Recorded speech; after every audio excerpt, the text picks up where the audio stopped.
Okay, so now that we figured out this video card was stopping this thing from working, I want to see if this old piece of junk will boot Windows 10. I'm pretty sure I had it on here at one point in time. I can't remember though. Maybe it wasn't. Um, let's take a look-see. Let's get the flash off of here. All right, we've got our drive in there, ready to go. Power button. Okay, let's see what happens.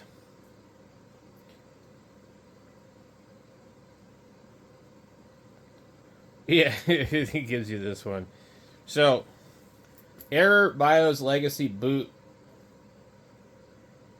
of error BIOS slash legacy boot of UEFI only media. The drive was created by Rufus. It can boot in UEFI mode only, but you are trying to boot it in BIOS legacy mode. This will not work. To remove this message, you need to do one of the following. If you're cute, God, my monitor's doing this thing. Anyway, let's go ahead and see what this one does.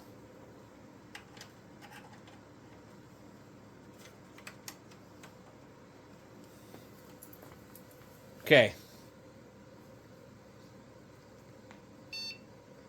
I think this is Windows 7, but I'm not 100% sure. It's a really old drive. Press any key to boot from the USB. Yep, I remember this message many times. Can you even still legitimately use Windows 7 without like getting a virus or something? I think, you know, press any key. An operating system wasn't found. Try disconnecting any drives that don't contain any. Okay, so that actually, maybe there's something else on that and I just don't know, or maybe it's just music. I have like 3 of them that look the same.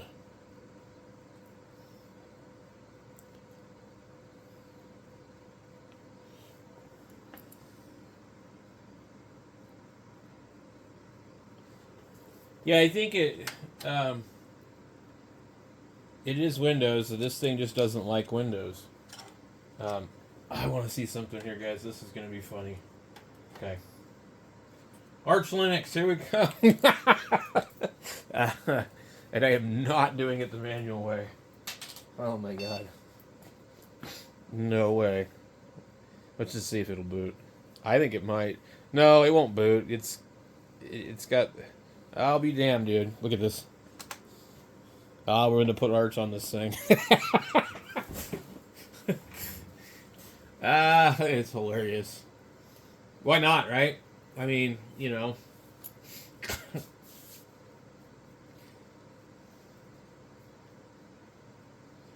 I was starting to really think, man, you can't do anything with these old computers, man. I'm like, this thing's not even that old. I was using it a few years ago.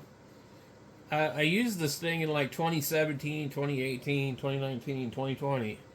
I had an SDR computer it was a rack mounted one that I found at the thrift store, and it had a bad motherboard in it, and it was kind of a homebrew thing, and I put this one in it, and this was her dad's old computer.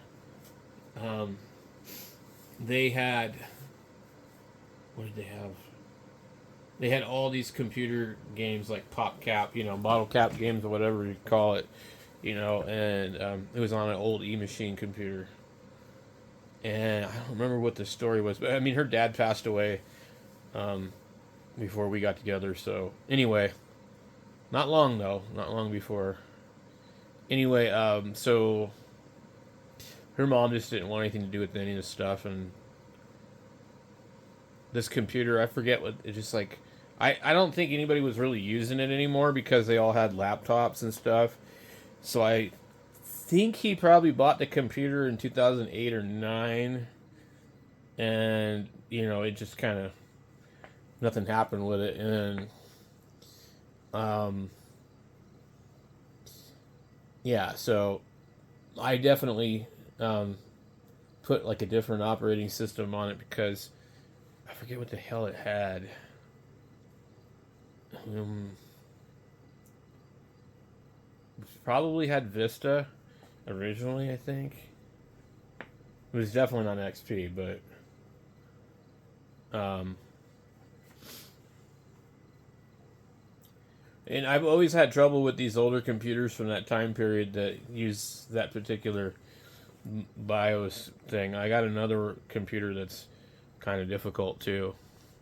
I love how Arch just like booted right up, man. I'm like, wow.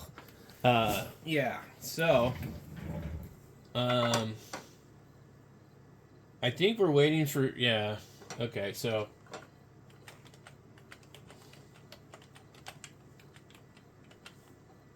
there's no way am I sitting here doing this manually. I could, but I've already been working on this thing for a while.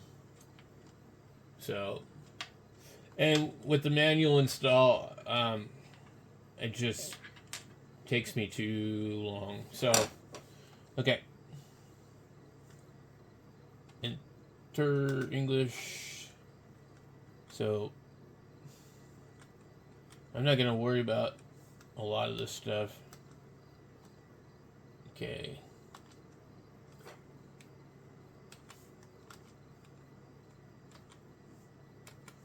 Yes. And I don't know what these do, but I don't mess with them. Swap. Yes. Bootloader. In this case, we have to use grub. You can't use, I don't know what live mine is, but we have to use grub because it's too old. So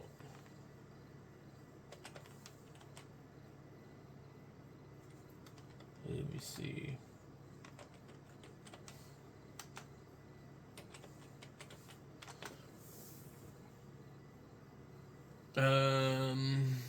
Let's see here.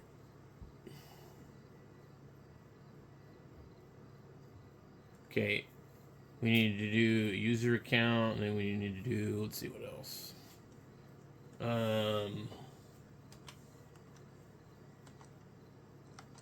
Okay.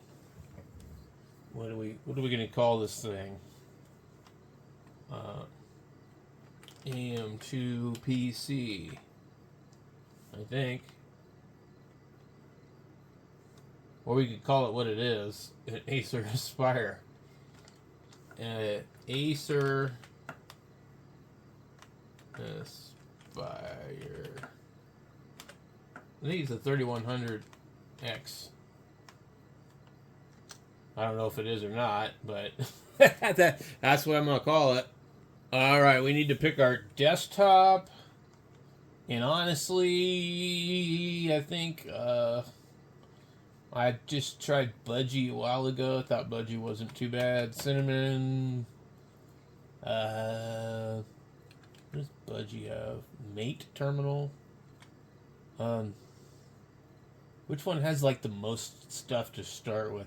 Cinnamon comes with well, let's see. What was the other one I did? I think I did do GNOME last time. Cinnamon comes with GNOME stuff, but terminal.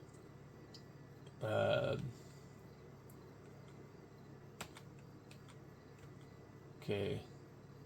Why does GNOME not tell you what it comes with? Just GNOME. GNOME tweaks.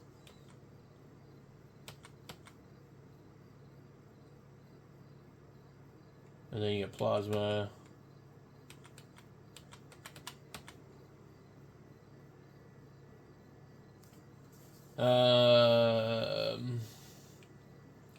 So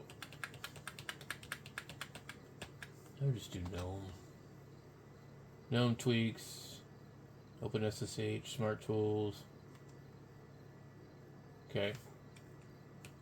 Graphics driver. We'll just go all open source because there's no card in this fucking thing. Reader. Back. Audio. Pipewire. Network configuration. Use network manager. Time zone.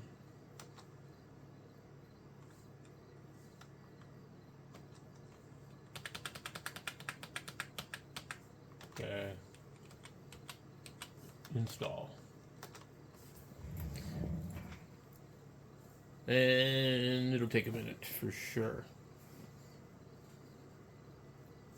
But I'm really shocked. I'm like, what are you doing? I was like, God, what Linux distro is actually going to run on this thing? I'm like, damn, man. Like, this sucks. So I just want to see how slow Arch will run on this thing. And, boy, I tell you, man, I've got Arch on almost everything now. And I'm getting ready to probably put it on my laptop, too. But it's just because, just because I can do it. But I don't know what else I would put on here. And this was kind of like, hey, I have this tower sitting in my way. I know there is a box of hard drives and another motherboard in a box with everything on it. I might even have more RAM. But right now, it's got the old Corsair stuff. And it's just 2 gigabyte sticks. I mean, remember back in the day when like 4 gigs of RAM was like good? I mean, because there was like computers at that time that were still running like 512, 128, I mean, like, Pentium 4s and Pentium 2s and 3s and stuff, But I feel like I'm still kind of stuck in that time period of like where, like, oh, dude, you got a Pentium 4? Cool, man. And then, like, I remember going, what the hell is a Core 2 Duo? Oh, that must be worse than a Pentium 4 because it's only got 2. I didn't really know the hell the difference was. I always liked the Pentium 4 logo on the Dell computers. I just thought it looked cool. But I never really had that many Pentium 4 computers. I've got one over here right now. That, what is it? And it doesn't even have the cool Pentium 4 logo. It's got the Pentium 4 HT inside. Designed for Microsoft Windows XP. This is a Dimension 3100.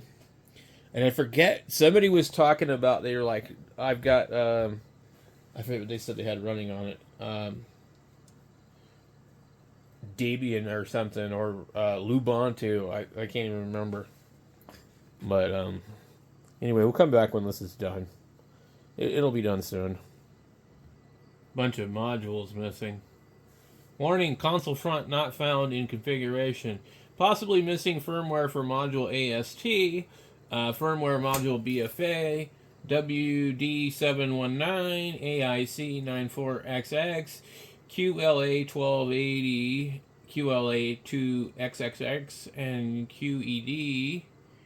So, a couple of funky errors, I guess, or missing things.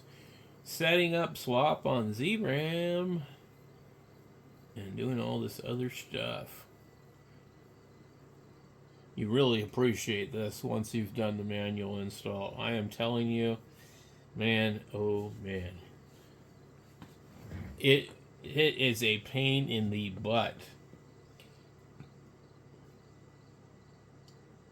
No error reported. Installation finished. And I'm not sure what else it's doing. I think GNOME takes the longest to install. Well, I think I've noticed. I also didn't select any USA mirrors, so I just let it pick whatever it's going to pick.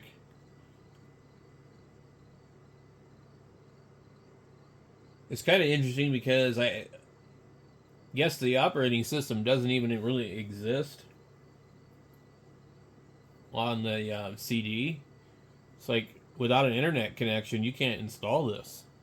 But see, back in the day, it was all on your CD, every bit of it.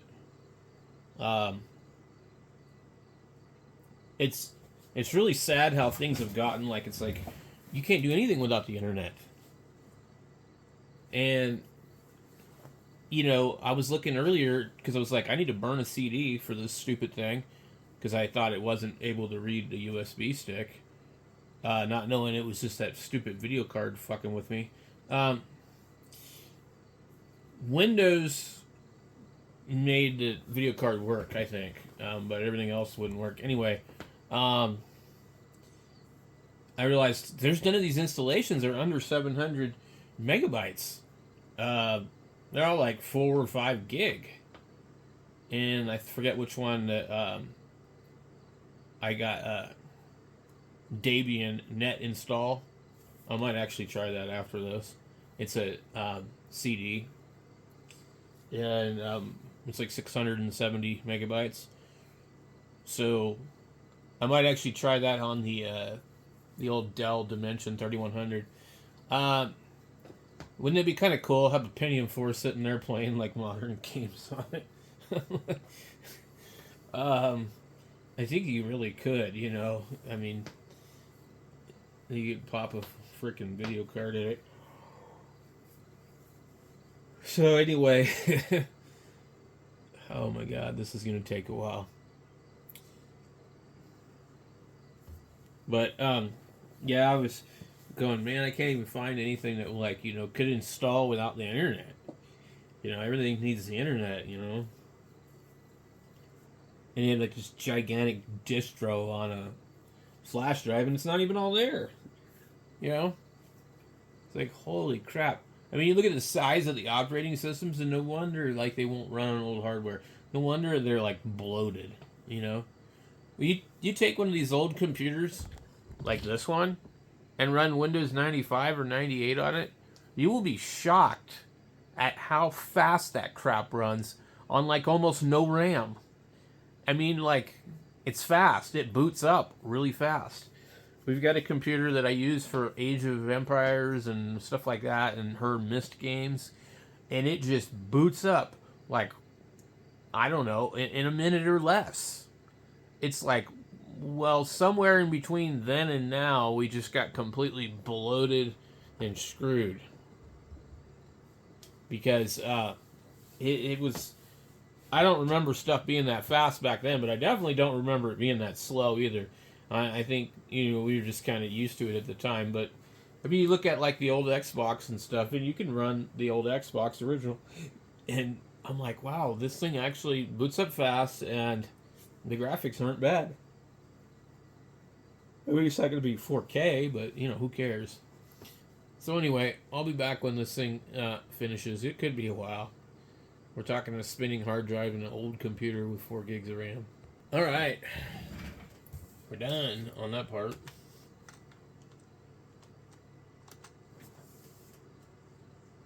System reboot.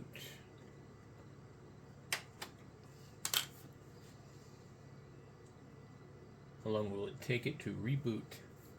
Probably not real quick. Beep. There's a beeper on this. Oh, it's soldered to the board. Yeah, they used to do it like that back in the day.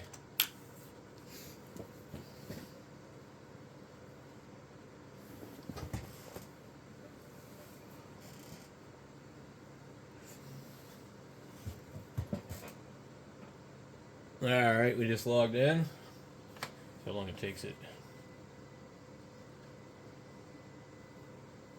Pretty slow.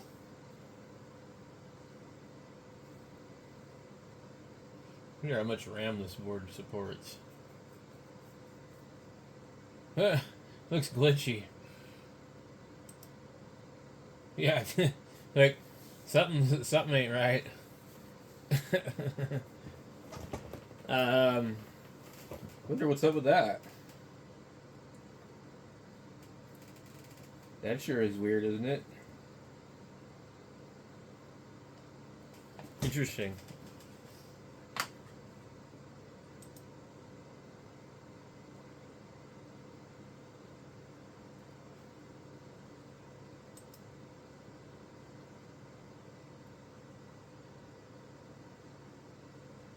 Well, I think maybe the video driver might be an issue with this one.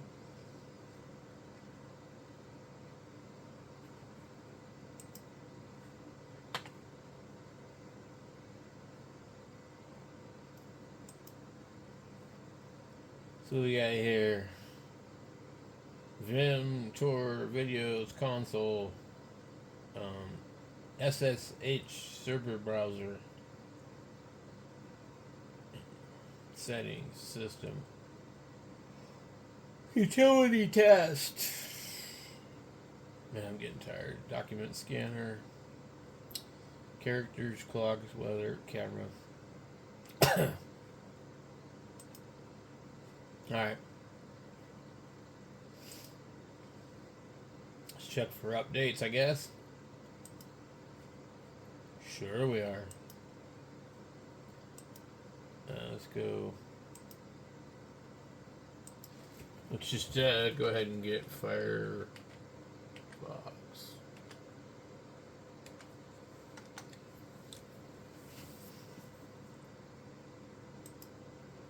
Alright, so Flat Hub. I'm not sure what's wrong with the background, but you probably can do this. Boy, this is definitely slow. So although it'll run this, it's probably not a good idea to run this one on here. Probably something better like MX Linux or something would be a little more suitable. Let's see, power. Yeah, see, it's not even, it's just taking so long to respond. You see the delay on that. Okay,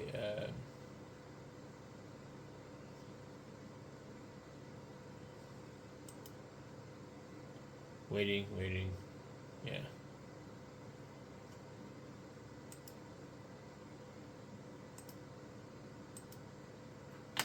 Okay.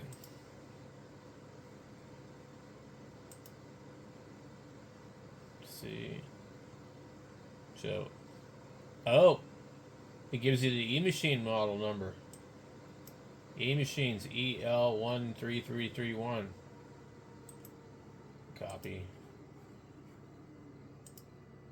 Oh, he's still preparing. Okay.